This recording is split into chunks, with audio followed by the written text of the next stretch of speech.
So you guys want the good news or the bad news? Bad news first. You're not going to become a millionaire just by using ChatGPT.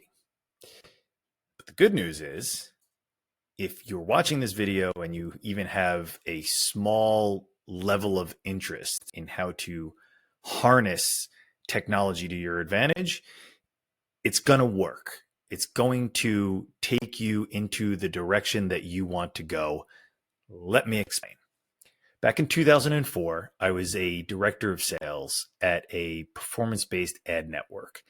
That was a great job. I loved it. I loved my colleagues. It was fantastic. The company was called Azoogle, Azoogle. Shout out to Joe and Alex, the founders, and Randy Nicolau, my boy, Brett Lofgren. Great time at that company. I loved the company. However, I was a director of sales and I wanted to be a vice president of sales. And the reason being is I wanted to get into a different tax bracket, right? I wanted to make more money. My wife was newly pregnant with our first child, Talia, who's going to be 17 in 2 weeks. Crazy to think about that. And I kept going on interviews to be a vice president of sales. And what was happening was the headhunters that I was interacting with were sending me on jobs that were director of sales jobs. And they were like maybe $5,000 more a year, $10,000 more a year. And I needed to put a real definitive dent into what my base salary was, what my potential commissions could be at the time. And I just was getting very frustrated. So I hit my breaking point after like the third interview to be a director of sales. If you're watching this overseas, that's the hierarchy, right? Director of sales, then VP of sales. I know things are different in the UK. But to me, that was a big leap. And I felt ready for it. I'd been a director of sales for many years. I felt that I had been successful enough. I had managed some people. I had done a pretty darn good job. So I was observing everything that was going on in my industry and very much a student of everything around me. So much so that I had a habit when I'd be on the road, I'd buy the Harvard Business Review and I'd read all the trades that were going on with digital marketing and online advertising and performance-based marketing. And I thought of something and I said, gee, this is really interesting. There was a Harvard Business Review article that was called The Fatal Flaw of Pay for Performance. And the article was all about how all of these CEOs were getting sent to jail because they were cooking the books, because they're a publicly traded company. They were being incented to have high performance, the stocks to be, doing really well, and they were cheating and they were all going to jail. And that was the fatal flaw of pay for performance. So I took that concept, that idea, and I applied it to what I was selling. And what I was selling was a CPA ad network, cost per acquisition, paying for performance, to generate a lead or a sale on behalf of an advertiser via an affiliate or a publisher. And I made that connection.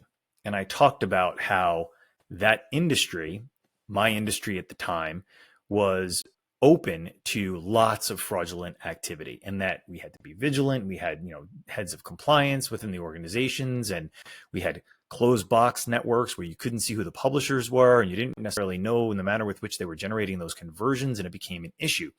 So I had no idea how to launch a blog, but it dawned on me during that flight that I should write a blog post about it. And because all the things that I was reading through the trades weren't really talking about the day-to-day experience of being at a performance-based ad network.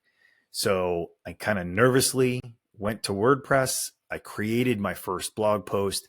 I think I copy and pasted the article that I had found and added it to the Harvard Business Review article and combined into this amalgamation of my ideas around pay for performance.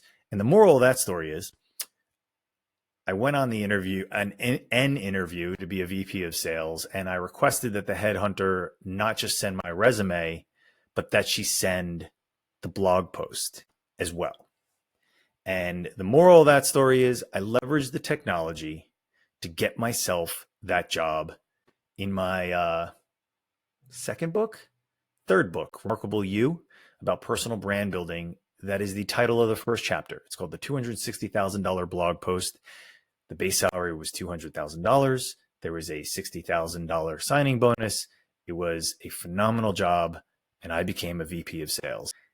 That's the manner with which you should leverage AI right now if you are an executive, if you are a solopreneur, if you are an entrepreneur. And what I mean by that is do not rely on the tech.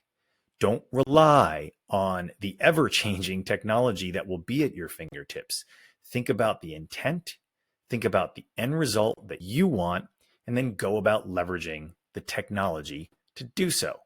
So for example, if I were in that situation today, the manner with which I would leverage ChatGPT is as follows.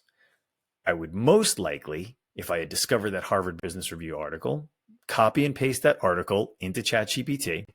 I'd add some of my own thoughts, and I would say, extract the top 5 points from this article.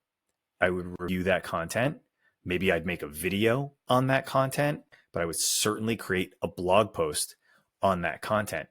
Once I created the blog post, maybe I'd go to LinkedIn and I'd create a newsletter and maybe post it on a newsletter on LinkedIn. Maybe I would use ChatGPT to create a design for a carousel to be leveraged on LinkedIn. Maybe I'd go to Canva and I'd create a carousel on Canva using their AI functionality. You get the idea. Stop freaking out about the technology. It's not going to make you a millionaire. The manner with which you leverage the technology is at the crux of everything that has to do with being successful leveraging tech. Hope it helped. I'm going to talk more about that, but that'll have to be in the next video. Keep up the good work, gang.